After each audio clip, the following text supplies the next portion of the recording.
10 մզկիթ կկառուցվի Հայաստանում, վերջին օրերի fake news-ի top վերնագիրն է։ Ապա տեղեկության աղբյուրը թուրքական Oda TV կոչվող կայքն է։ Առանց հիմնավորման, փաստերի ու հաստատումների սենսացիոն վերնագիրը կայծակնային արագությամբ հայկական լրատվադաշտում էր։ Սկզբում Փաստ.Ինֆո, հետո 168am, Երկիր.am ու սոցցանցերի հայկական տիրույթում fake հրավառությունը պատրաստ էր։ Oda TV հերոստակայանն էր այս տուրը հաղորդողը,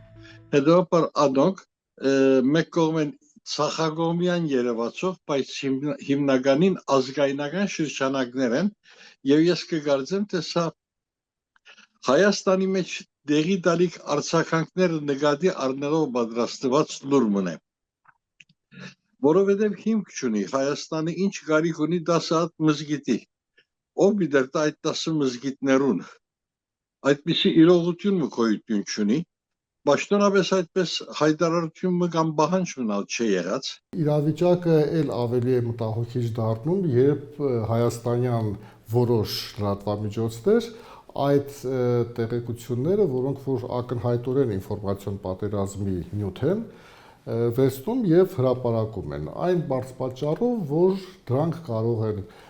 ասենք, արժեզրկել իշխանությանը, դիսկրեդիտացիա ենթարկել եւ այլն, ու երկար նրանք նույնիսկ չեն մտածում կարծես թե որ դրանով պետությանն են վնաս տալիս։ Վարչապետի մամուլի քարտուղար Նազելի Բաղդասարյանը շտապեց հերքել տեղեկությունն ու եզրը հանգեց, որքան մոտենում են ընտրական գործընթացները, այնքան էլ ավելի են թեժանալու Հայաստանի պետականության, պետական ինստիտուտների եւ հանրային պաշտոնյաների դեմ ուղղված հարձակումները։ Մեր հասարակությունը արդեն իսկ ինչ որ իմունիտետ ձեռք է բերել, բայց այնուամենայնիվ պետք է հասարակությունը շատ ավելի պատրաստված լինի։ Այստեղ շատ մեծ անելիք ունեն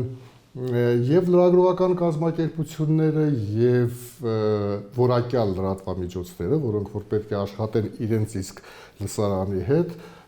որպեսզի օգնեն օբյեկտիվ տեղեկատվությունը եւ ապա տեղեկատվությունը զատեն։ Մինչեւ գալիք ընտրությունները իրավիճակը ավելի բարդ է լինելու, որը որ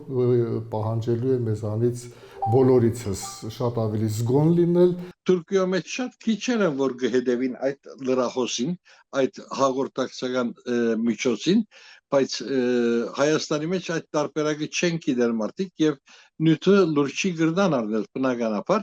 արդեն փուն նվադակնա կարծես թե այս է։ Հայաստանի ժուրնալիստների միության նախագահ Նանձան Facebook-յան էջում տարածեց fake news-ը, որից հետո քննադատություններին ի պատասխան պիտի պնդեր, թե հոդվածում ներառված է նաև պաշտոնական հերքումը։ Մինչդեռ նյութի վերնագիրը նույնությամբ կրկնում է թուրքական կայքի ապատեղեկությունը, չհերքված առանց հարցականների։ Ժուրնալիստների միությունը ոչ լեգիտիմ կառույց է։ Այն հայաստանյան լրատվամիջոցի խմբագիրը, որը իրեն թույլ է տալիս էթիկական նորմերը մի կողմ դնելով, մարդկային բարոյականությունը, տարրական բարոյականությունը մի կողմ դնելով, վերցնել եւ ինչ որ թուրքական կայքից չստուգված եւ անիմաստ եւ ես նույնիսկ ասեի անհեթեթ լուրը վերցնում Հայաստանում տարածում է, այստեղ իհարկե որևէ պրոֆեսիոնալիզմի մասին խոսք չի կարող գնալ, այդ խմբագիրը ուղղակի մարդկանց ապատեղեկացնելով փաստորեն պահում է իր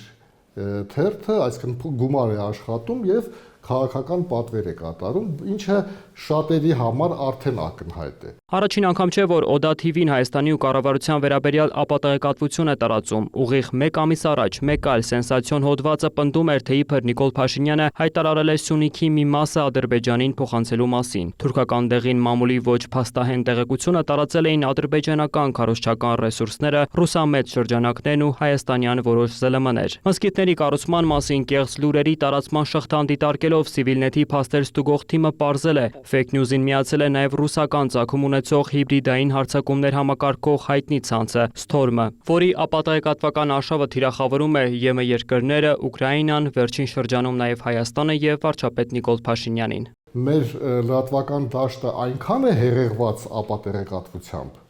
որ ամեն մի հատիկի հետևից գնալ